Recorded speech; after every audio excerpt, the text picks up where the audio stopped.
የ2018 ዓመተ ምህረት የጌታችን የመድኃኒታችን የኢየሱስ ክርስቶስን የልደት በዓል በቅዱስ ጳውሎስ የኢትዮጵያ ኦርቶዶክስ ተዋሕዶ ቤተክርስቲያን ሜሪላንድ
የቅዱስ ጳውሎስ ቤተክርስቲያን በወጣቶቹ በዚህ ሀገር ልጆች አጠራር ስፓት ቸርች ወይንም ሴንት ፖል ኢትዮጵያን ኦርቶዶክስ ተዋሕዶ ቸርች ይሉታል። አገልግሎት መስጠት ከጀመረ 3 ዓመታትን አስቆጥሯል። የቅዱስ ጳውሎስ ቤተክርስቲያን የአገልግሎት ዓላማው በዚህ ሀገር ላሉና በዛ ያለውን አገልግሎት ወጣቶቹ ይበልጥ የሚረዱትን የእንግሊዘኛን ቋንቋ ማዕከል አድርጎ የቤተክርስቲያንን ሥርዓትና ሕግ ጠብቆ በግዕዝ ዜማና በእንግሊዘኛ ንባብ ይፈጸማል። የእንግሊዘኛን ቋንቋ ማዕከል አድርጎ አገልግሎት መስጠቱ ኢትዮጵያዊ የዘር ሐረግ ካላቸው ውጭ በዚህ በአሜሪካን ሀገር ለሚኖሩና በሌላ እምነትና ያለ እምነት ለሚኖሩ የሰው ዘር ሁሉ የምስራቹን ወንጌል በሚገባው ለማድረስ የሚደረግ ታላቅ የአገልግሎት ጥሪ ነው። የዛሬው የጌታችን የመድኃኒታችን የኢየሱስ ክርስቶስን የልደት በዓል ዝግጅት በዚህ ስፓት በተሰኘው የቅዱስ ጳውሎስ የኢትዮጵያ ኦርቶዶክስ ተዋሕዶ ቤተክርስቲያን ምን እንደሚመስል ልናስቃኛችሁ ወደናል።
ከሌሊቱ የቅዳሴ ሰዓት በፊት እየተካሄደ ያለው የማህሌቱ አገልግሎት ምሽት በዚህ ሀገር ሰዓት አቆጣጠር 6 ሰዓት ፒኤም ላይ ጀምሯል። ይሄ የማህሌት ዝግጅት እስከ ቅዳሴው መዳረሻ 11 ሰዓት ፒኤም ድረስ ይዘልቃል።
ሜሪላንድ በሚገኘው በዚህ ቅዱስ ጳውሎስ የኢትዮጵያ ኦርቶዶክስ ተዋሕዶ ቤተክርስቲያን ከዓመት ዓመት የምዕመኑ ቁጥር እየጨመረ በተለይም በዘር ሐረግ ኢትዮጵያዊ የሆኑ የኦርቶዶክስ ምዕመናን አገልግሎቱን እየወደዱ ቋንቋውን እየፈለጉ ብዙ አዳዲስ ምዕመናን እየተጨመሩ ናቸው። ዛሬ በልደት ምሽት በአባቶች ካህናት ብርታት በምዕመናኑ ደምቆ በወጣቶቹ የአገልግሎት ትጋት ጠንክሮ በደመቀ ሁኔታ የልደት በዓል ማህሌትና ቅዳሴው ተከናውኗል።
በሀገረ ስብከቱ ሊቀ ጳጳስ በብፁዕ አቡነ ፋኑኤል ፈቃድና ይሁንታ ተሰጥቶት ብዙ የሆነው አገልግሎቱ በእንግሊዝኛ ቋንቋ እንዲሁም የቤተ ክርስቲያን የአገልግሎት መሰረትን ባለቀቀ መልኩ በግዕዝ ቋንቋ እየተዜመ ስርዓቱ እንዲደርስ ከሆነ ዓመታትን ያስቆጠለው የስፓት ወይንም የቅዱስ ጳውሎስ ቤተ ክርስቲያን ለብዙዎች የነፍስ ማረፊያና የቤተ ክርስቲያንም አንዱ አካል ከሆነ ሰነባብቷል።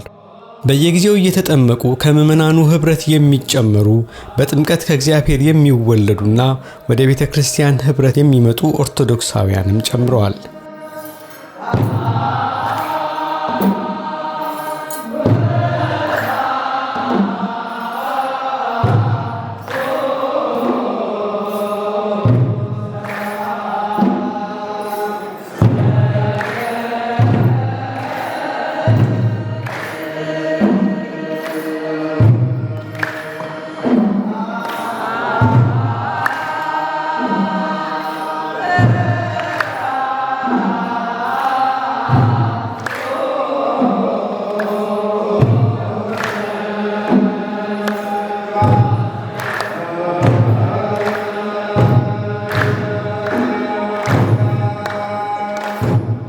ስለ ስፓት ወይንም ስለ ቅዱስ ጳውሎስ ቤተክርስቲያን አገልግሎት ጠቀሜታና ለልጆችና ለወላጆች ስለሚሰጠው የወደፊት ተስፋ በልደት በዓል ምሽት የተገኙ ምዕመናንም ምስክሮች ናቸው።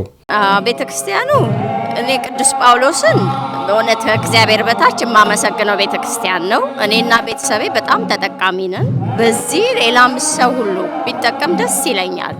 በጣም ነው ልጆቼ እውነት ኦርቶዶክስም ማለት ሃይማኖታችንን በደንብ እንዲያውቁ በደንብ የሚያስተምር ሌላም ሰው ሌላም ዜጋ ማንኛውንም የሚቀበል በጣም አቀባበላቸው ልዩ የሆነ የቤተሰባዊነት ነገር ስብስብ ነው ያለውና እንደ ቤተሰብ ነው የሚያቅፉ። በቃ ሁሉን ሰው ከነ ሁሉ ነገሩ ነው የሚቀበሉ። ማንነትን አይደለም የሚፈልጉት። በቃ አንተ ነህ፣ ሰው ነህ፣ በቃ የእግዚአብሔር ልጅ ነህ፣ የእግዚአብሔር ቤት ነው።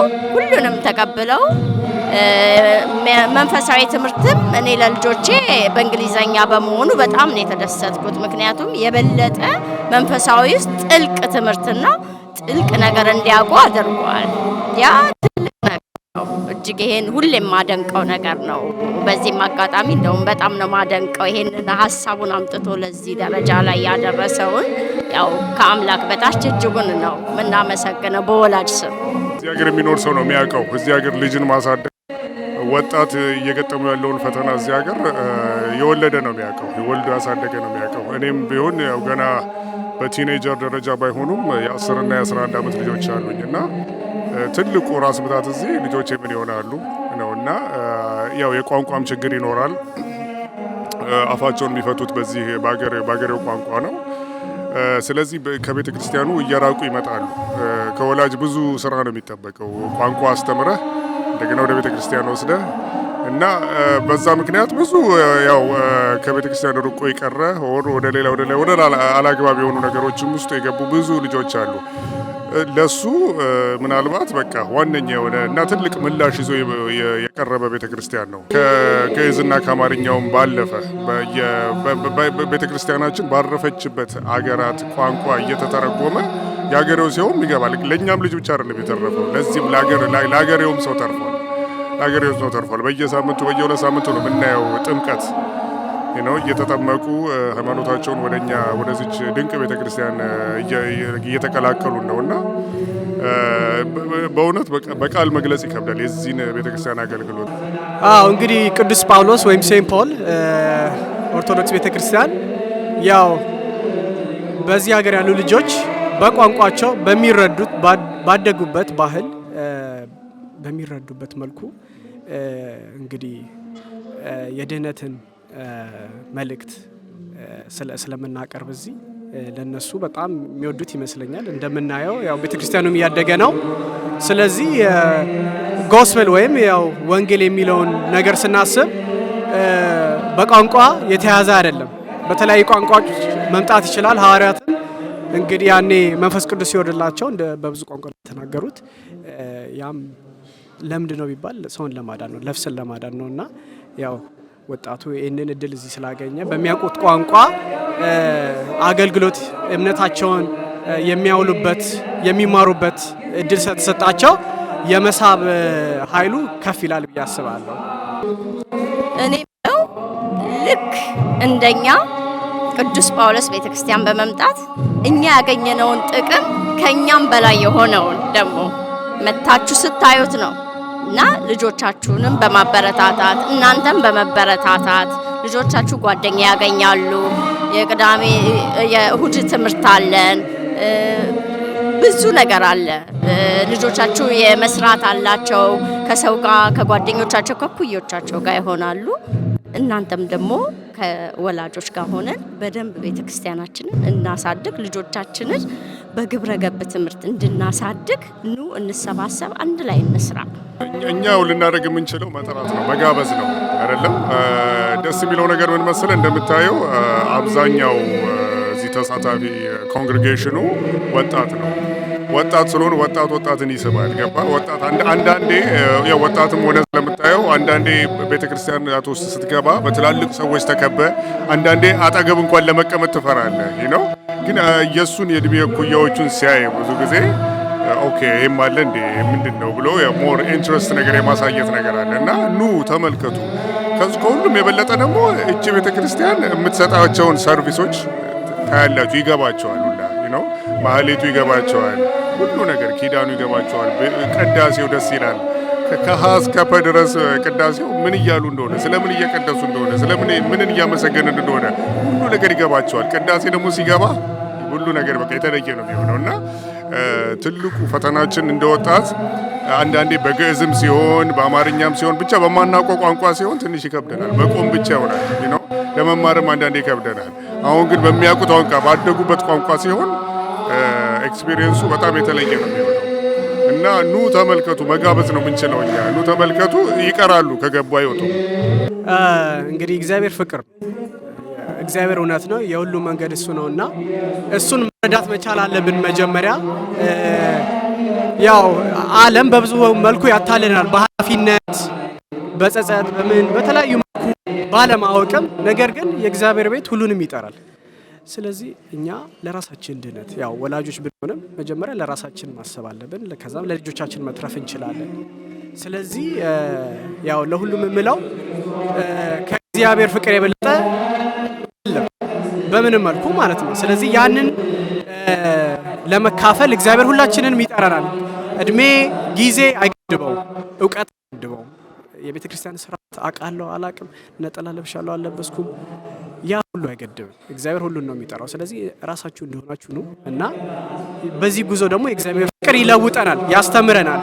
እውቀት ከጎደል እውቀት ይሰጠናል፣ ፍቅር ከጎደል ፍቅር ይሰጠናል። ስለዚህ ሁሉንም ኑ፣ የእግዚአብሔር ቤት ሁሉንም ያካትታልና ኑ ነው የምለው። የልደት በዓል ዋዜማ ምሽት ላይ ተገኝተን በደመቀው ማህሌት ተሳትፈን ስለ ቅዱስ ጳውሎስ ቤተክርስቲያን በጥቂቱ የዳሰስንበት ዝግጅት ይህንን ይመስል ነበር። ቸርን ሰንብት።